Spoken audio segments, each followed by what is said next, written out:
स्वागत है आप सभी का हमारे एक्सरसाइज 1.1 क्वेश्चन नंबर 3। आसान क्वेश्चंस है। हमने इसमें जो है आपको पहले इंट्रोडक्शन बताया था, उसके बाद हमने क्वेश्चन नंबर 1 भी किया, 2 भी किया। ठीक है, बहुत आसान सा है और आपको इसको हम कर देते हैं ताकि आपके समझ में आ जाए और अच्छे से इसको सीख लेंगे। ठीक है ना। तो देखिए क्वेश्चन में क्या लिखा है, find the LCM and HCF of the following integers applying the prime factorisation method. देखिए प्राइम फैक्टराइजेशन मेथड क्या हुआ, प्राइम फैक्टराइजेशन मेथड है कि उसके जो फैक्टर हमें निकालने वो प्राइम फैक्टर होने चाहिए। और हम आपको डिस्कस कर चुके हैं कि प्राइम फैक्टर क्या होते हैं। प्राइम फैक्टर वो होते हैं जिनका वन और इटसेल्फ मल्टीपल्स है, उसके अलावा कोई दूसरा नहीं है, किसी से उसमें डिवाइड नहीं जाता है, वो प्राइम फैक्टर है। ठीक है ना। जो जैसे कि क्या होता है 2, 3, 5 एंड सो 7, ऐसे आप देखते रहेंगे। ठीक है ना। तो हमारे पास पहला जो पेयर दिया हुआ है 3 इंटीजर्स का 12, 15, 21, हमें इसका प्राइम फैक्टराइजेशन सबसे पहले करना है हर किसी का। ठीक है ना।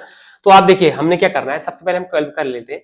देखिए 12 का स्टार्ट करिए। तो हमने प्राइम फैक्टर नंबर क्या है, सबसे पहले 2 है, 2 6 या 12, फिर 2 से 2 3 जा 6 और 3 1 जा 3, क्योंकि 3 में 2 से नहीं जाता है तो अगला जो आपका प्राइम फैक्टर है या प्राइम नंबर है वो 3 है, तो हमने 3 से डिवाइड कर लिया। ठीक है ना। तो यहां पर आप प्राइम फैक्टर इनके लिखेंगे 12 इक्वल टू क्या लिख देंगे आप, 2 इंटू 2 इंटू 3। ठीक है, 12 के फैक्टर आपने लिख दिए। फिर आप 15 के प्राइम फैक्टर निकालेंगे, फिर से आपने स्टार्ट किया।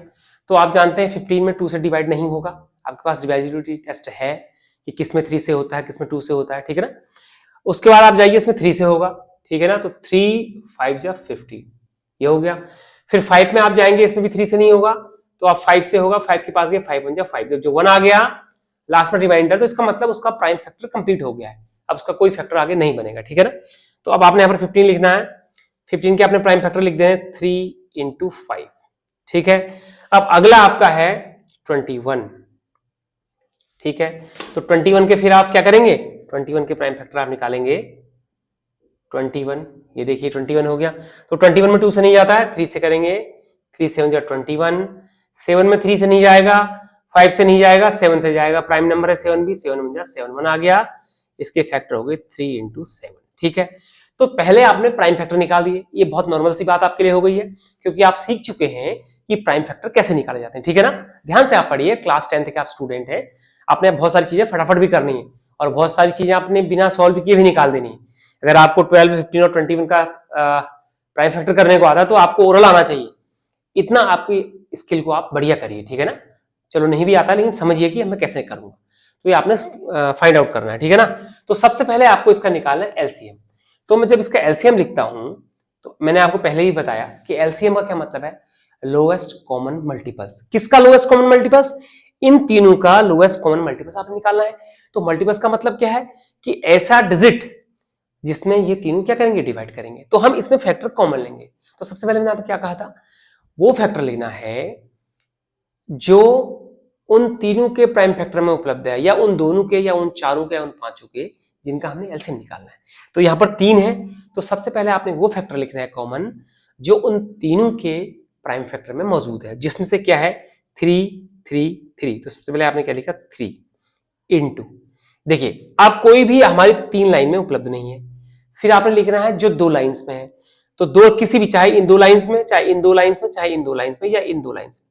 तो आप देखिए लाइंस ना इसका फैक्टर, इसका फैक्टर, कोई भी ऐसा फैक्टर नहीं है जो 2 जगह लिखा हुआ 2 लाइंस में 2 डिजिट के प्राइम फैक्टर में लिखा है और उसको हम कॉमन ले पाए, ऐसा भी नहीं है। तो उसके बाद क्या बचता है, जो शेष बच गए उनको आपने लिखा। सबसे पहले 2 बचा, 2 इंटू, फिर ये 2 लिखा आपने इंटू 2 इंटू, फिर आपके पास ये 5 आए इंटू 5, फिर आप किसके पास पहुंचे 7 के पास इंटू 7, ये आपका एलसीएम आ गया। ठीक है।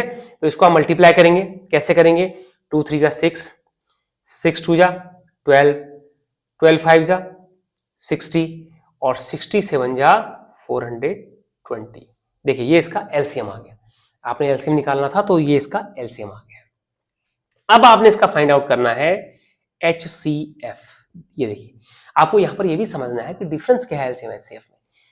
एलसीएम है लोएस्ट कॉमन फैक्टर, ये जो है एलसीएम है, एलसीएम क्या है, लोएस्ट कॉमन मल्टीपल। ठीक है, जो हमने निकाल दिया। तो लोएस्ट कॉमन मल्टीपल क्या है 420, यानी कि ये 420 वो स्मॉलेस्ट डिजिट है, smallest digit lowest common multiples है जो इन तीनों से डिवाइड होती है। इससे कम, लेस देन कोई भी ऐसी डिजिट नहीं है जो इन तीनों से एक साथ डिवाइड होती हो।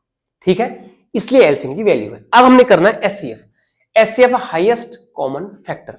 अब हाईएस्ट कॉमन फैक्टर किसका? इन तीनों का। इन तीनों का हाईएस्ट कॉमन फैक्टर, सिर्फ जो कॉमन है। तो अगर वो फैक्टर कॉमन है, हम क्योंकि प्राइम फैक्टर निकाल रहे हैं, तो अगर वो फैक्टर कॉमन है, प्राइम है या को प्राइम कुछ भी अगर मल्टीप्लाई होकर आता है, तो वो ऐसा फैक्टर होगा जो इन तीनों को डिवाइड करेगा।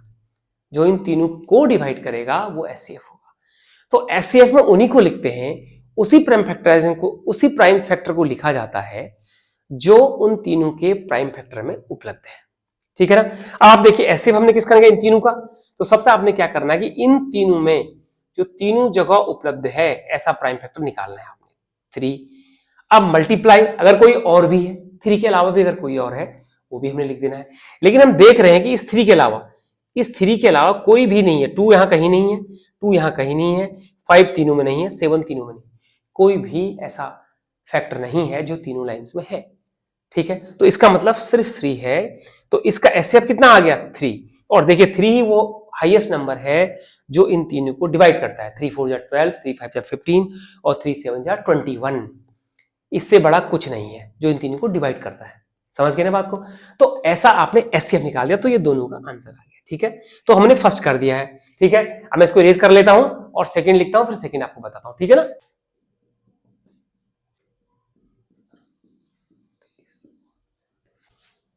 देखिए अब हमने इसका सेकंड पार्ट लिख दिया है। अब हमारे पास जो 3 डिजिट हैं वो है 17, 23 और 29। हमने इसका भी सेम दैट एलसीएम और एचसीएफ निकालना है। ठीक है, तो अगर निकालना है तो हम सेम आपका प्राइम फैक्टराइजेशन करेंगे। तो सबसे पहले मैं 17 लिखता हूं, इसके प्राइम फैक्टर लिखता हूं। तो यहां पर आप आ जाइए, आप 17 का प्राइम फैक्टर लिखिए। देखिए 17 में 2 से, 3 से, 5 से, 7 से, 11, 13 से डिवाइड नहीं जाता है। और आपको वैसे भी पता होना चाहिए कि 7 एक क्या है? प्राइम नंबर है। 17 जो है ये अपने आप में एक प्राइम नंबर है। 17 में 1 और इटसेल्फ के अलावा किसी से भी डिवाइड नहीं जाता है। ठीक है ना? सिर्फ किससे जाता है? 17 से जाता है। तो हमने इसमें डिवाइड किया, 17 1 जा 17, 1 आ गया ना, आ गया 1। तो यहां पर हमारी मजबूरी क्या है कि हमारे पास सिर्फ 17 है, तो हम इसको क्या लिख देंगे? 1 इंटू 17। अभी मैंने पीछे वाले 1 लिखा, अगर आप 1 लिख भी देंगे तो उसमें कोई फर्क नहीं पड़ेगा, क्योंकि वो क्या है, वो प्राइम फैक्टराइजेशन में उसके एक से ज्यादा है या 2 से ज्यादा उसके मल्टीपल्स आ रहे थे, तो कोई दिक्कत नहीं। जहां पर नहीं आ रहे वो हमने 1 लिख दिया। ठीक है, उसमें कोई कंफ्यूजन नहीं है। आप नहीं भी लिखेंगे तो मात्र 17 इक्वल टू 17 रहेगा। तो आपके समझने के लिए 117 लिख दिया। इसका मतलब है कि ये खुद भी क्या है? प्राइम नंबर है 17, क्योंकि इसके दो ही फैक्टर हैं, 1 और 17, और किसी तीसरे का भाग जाता ही नहीं है। इसका मतलब ये खुद भी आप समझ गए कि ये प्राइम नंबर है। ठीक है, अब 23 है, तो 23 के पास भी आप जाएंगे तो 23 भी आपको पता है ये भी क्या है? प्राइम नंबर है। तो 23 को आप 23 से ही डिवाइड कर सकते हैं। तो वहां पर भी हमने 1 इंटू 23 लिख दिया। ठीक है, फिर 29 है, आपको पता है 29 भी क्या है? प्राइम नंबर है, और 29 में भी 29 से ही डिवाइड जाता है। ठीक है, तो 29 इंटू 1, ये देखिए करेक्ट हो गया। अब यहां पर आपके पास क्या है? नई चीज सीखिए, एलसीएम। फिर से देखिए, तो मैंने आपसे क्या कहा था जो तीनों लाइनों में कॉमन होता है, तो यहां तीनों लाइनों में 1 ही कॉमन है। क्यों 1 कॉमन है? क्योंकि कुछ है ही नहीं कॉमन, तो हमने 1 लिख दिया।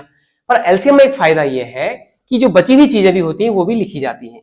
तो 17 इंटू 23 इंटू 29, ठीक है, इक्वल टू, अब आप अपने रफ में इन तीनों को मल्टीप्लाई कर लीजिए।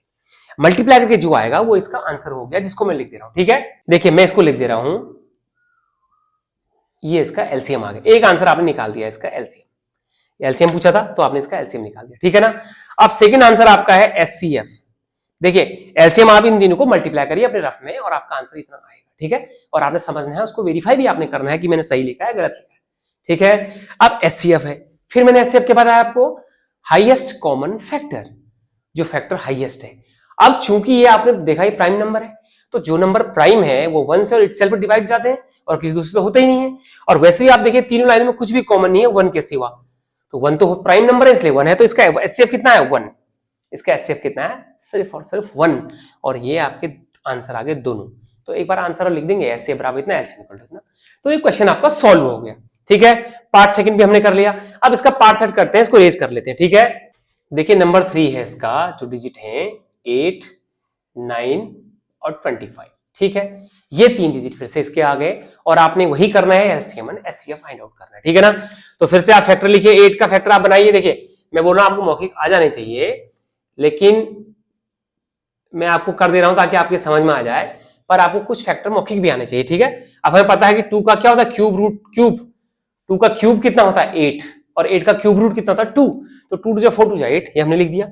अब 9 है, आपको पता है 9 का स्क्वायर कितने का स्क्वायर, 9 3 का स्क्वायर है।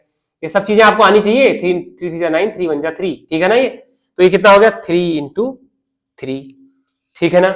इसके आगे भी आप 1 लिखें या मत लिखें, ठीक है। 25 इक्वल टू, तो 25 का भी आपको पता है किसका स्क्वायर है, 5 का स्क्वायर है, तो 5 5 जा 25 और 5 1 जा 5, देखिए यहाँ पर 5 1 जा 5, 1 बार आ गया, तो 25 का स्क्वायर क्या है 5 इंटू 5। तो फिर वही आपके पास एलसीएम आया, तो एलसीएम में आपने क्या करा, जो तीनों लाइंस में है वो आपने लिखना है पहले, फिर जो 2 लाइंस में वो लिखना है, एलसीएम तो हम लिखेंगे ना मेरे पास, तीनों लाइंस में वो लिखना है, फिर अगर जो 2 लाइंस में वो लिखना है, फिर जो बच गए वो लिख लेने। तो आप यहां देखिए कोई भी 3 लाइंस में नहीं है, कोई भी ऐसा नहीं है जो 2 लाइंस में है, ऊपर नीचे नीचे ऊपर कहीं भी, तो जो बच गए वो सारे क्या है, यहां सब लिखने पड़ेंगे। तो इट मीन टू से 2 into 2 into 2 into 3 into 3 into 5 into 5, देखिए इतने आपके एलसीएम आ गए।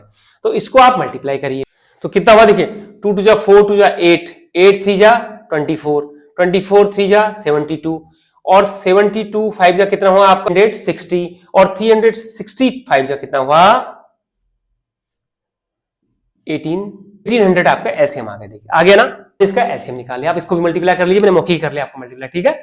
अब दूसरी चीज आ गई एचसीएफ, फिर एचसीएफ क्या आ गया, हाईएस्ट कॉमन फैक्टर। फिर मैंने क्या बोला, फैक्टर वही होगा जितनों का हमने एचसीएफ निकालना है उन तीनों के फैक्टराइजेशन में उसको होना चाहिए, उसके अलावा कुछ भी हम नहीं लिखेंगे। तो आप इसमें देख रहे हैं यहां पर कुछ भी ऐसा नहीं है जो कॉमन है तीनों में, तो जब कुछ भी नहीं होता है, जो इसके पहले पार्ट में आपने बताया, वहां पर क्या होता है 1, क्या होता है 1, तो इसका एचसीएफ कितना हुआ 1, इसलिए आपने कंफ्यूजन नहीं करना है, इसको आंसर लिख देना आपने कि एलसीएम 1800 और एचसीएफ 1, ठीक है ना। तो क्वेश्चन नंबर 3 आपका कंप्लीट हो गया, जिसके 3 पार्ट हमने कर दिए, ठीक है। तो आप पूरे वीडियो में रहे लास्ट तक, इसके लिए आपका बहुत धन्यवाद। और आपकी समझ में अगर आ रहा है तो आप अपने दोस्तों को भी शेयर करिए, खुद भी देखिए, खूब मन लगा के पढ़ाई करिए।